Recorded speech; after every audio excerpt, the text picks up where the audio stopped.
राजा दशरथ था। उनकी 3 रानियां और 4 पुत्र थे, राम, लक्ष्मण, भरत और शत्रुघ्न। महाराज, क्या आपको याद है कि आपने मुझे 2 वचन दिए थे? आज उन वचनों को पूरा करने का समय आ गया है। मैं चाहती हूँ कि मेरा पुत्र भरत राजा बने और राम 14 वर्ष के वनवास पे जाए। राजा दशरथ की आज्ञा पाकर राम, लक्ष्मण और सीता 14 वर्ष के वनवास पे निकल गए।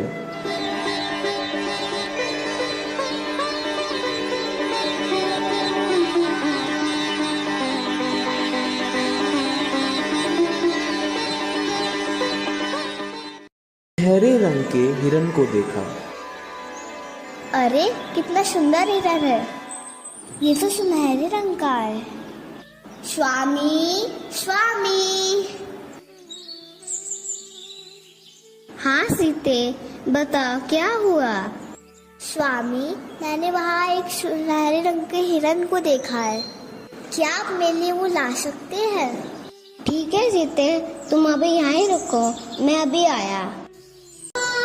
लक्ष्मण, सीते।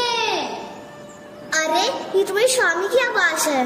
लक्ष्मण, लक्ष्मण, देखो तुम्हारे भैया तुम्हें पुकार रहे हैं। हे माते, मेरे को ये कोई मायावी शक्ति का काम लगता है। आप चिंतित ना हो, भैया जल्दी ही लौट आएंगे। नहीं लक्ष्मण, मेरी आज्ञा का पालन करो। जाओ और अपने भैया की रक्षा करो। ठीक है माते, किंतु आप इस रेखा को पार मत करना। रावण को पता था कि वो लक्ष्मण रेखा को पार नहीं कर पाएगा, इसीलिए उसने साधु का रूप धारण कर लिया और सीता माता को उठाकर अपने साथ अपनी लंका ले गया। भिक्षाम देहि, भिक्षाम देहि। प्रणाम ऋषिवत, मैं आपकी क्या सहायता कर सकती हूँ? बेटी, इस साधु को कुछ भिक्षा दो। आप यही रुकिए ऋषिवत।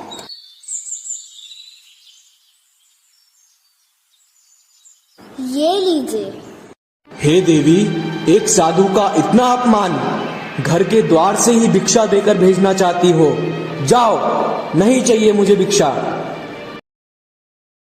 रुकिए, मैं आती हूँ।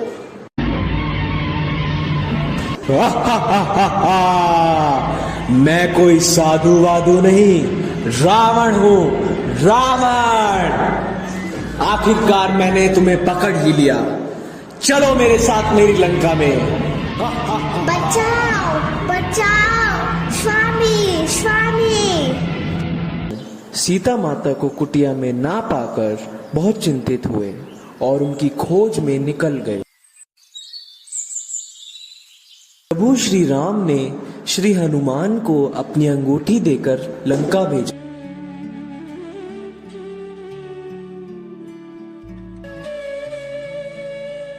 प्रणाम माते।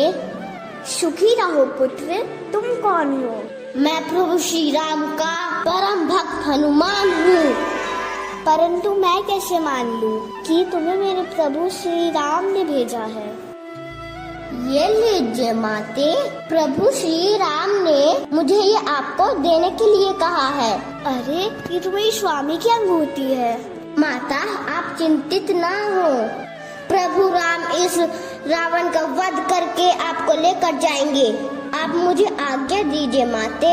ठीक है पुत्र, जाओ, लेकिन मेरे प्रभु राम से कहना कि उनकी सीता उन्हें बहुत याद करती है। जो आज्ञा माते।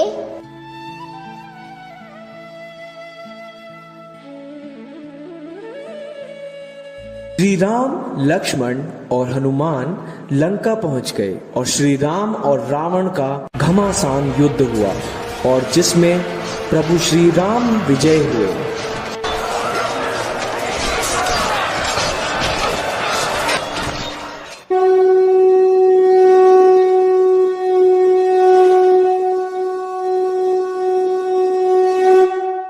इसलिए इस दिन को हम विजयदशमी के रूप में मनाते हैं।